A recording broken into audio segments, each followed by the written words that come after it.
Yo, yo, Tony D back with a special one that just popped and smacked me in the face. This right here, man, we're gonna just look at the artwork, check it out, and just revel in its greatness. I was shocked at how good this delivering is by Liam Sharp. Spawn the Dark Ages. Let's start off with that. It's going to be a mini series, one of 6. I'm going to buy the whole series just for the art. The first page, it had me. And I was reading, but I wasn't retaining anything I read. The artwork just wouldn't let go of my eye. Look at it. Like, tell me I'm wrong. You know what I mean? It's so detailed and beautiful. The shadowing, it's not blocked in. It's just so much fine detail there to create the shadows. This is highly detailed, and just everything around it. When you get into something highly detailed, it's when you look at the things surrounding the main characters that really create that, okay, somebody went to town on the detail on this. And it's all here, man. He did the script, the plot, like the art, the color. So yeah, I mean, he just went to town. This delivering, these niblets right here are a feast for your imagination. It's a very gritty medieval fantasy that it's like blending painterly textures and visceral detail with this very thick mythic atmosphere. And it definitely creates one of the most visually striking entries in the Spawn universe. And let's just keep going. I mean, we could stay on that first page like for a long time, but we got to keep it moving. Check this out. Like, even the paneling has an effect. Like, just this intersecting paneling, like, it's brilliant. Like, you've got the skull, you've got the old wizard, like that's, and here's the thing, some of this stuff, it's very typical context that we're used to with this Dark Ages type stuff, but it's in such detail, it feels fresh and new with an old world vibe. You can just keep going, man. Like,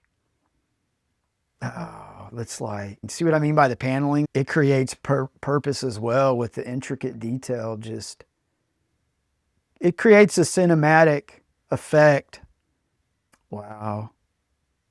I mean, look at that right there. Is that not insanely good?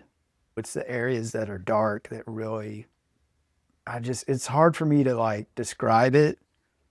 It's very painterly, if that makes sense. You get these sweeping vistas, misty forests, and crumbling ruins, really grounded in supernatural elements in this historical setting. The mythic tone it's a clash between Christian and pagan iconography, really at the heart of the story. But it didn't matter to me. And even like, he draws a very beautiful woman, just very medieval. And even with this huge like headdress, horn thing, that could look goofy on some characters, but he renders it. I mean, in the smoke, look at it's just the details. And the more I see this paneling, you didn't have to put this right there, squaring that in, but it produces an effect where it's like bleeding off of there, not bleeding off, but it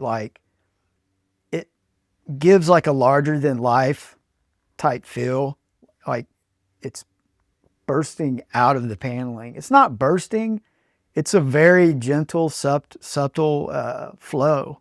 Little things like that mean stuff in art. Little details become big elements. Even the chainmail, it's the detailing of the chainmail, weathered steel, battle scars.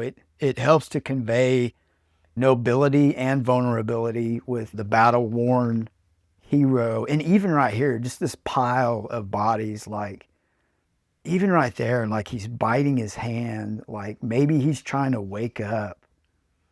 This does create a lot of, this right here alone created a lot of questions in my mind. And right now, like, is he trying to wake himself up? It looks like those old photographs from World War I where they called PTSD shell shock. It looks like he's in that type of state. Even the way he's holding his hand.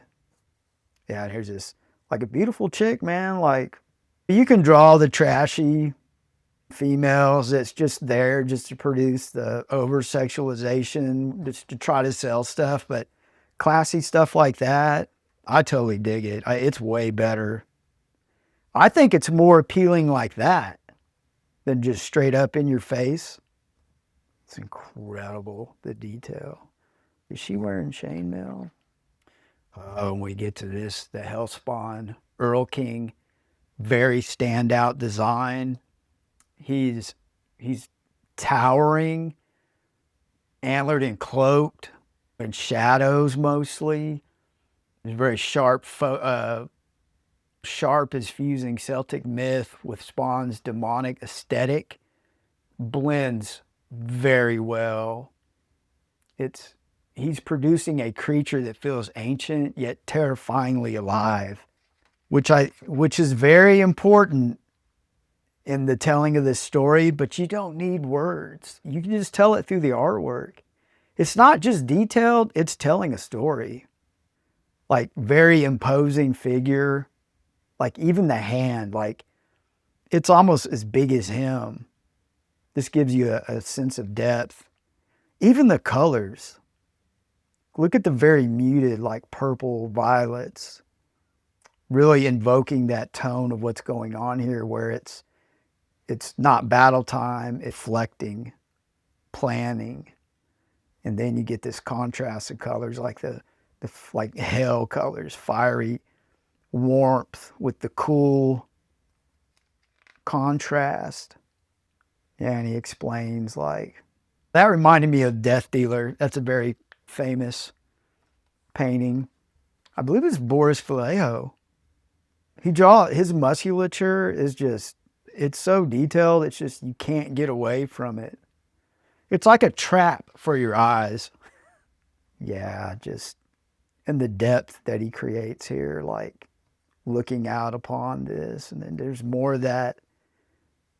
Totally, the paneling is just, I mean, it means so much to where it gives you this larger than life sense of this scene.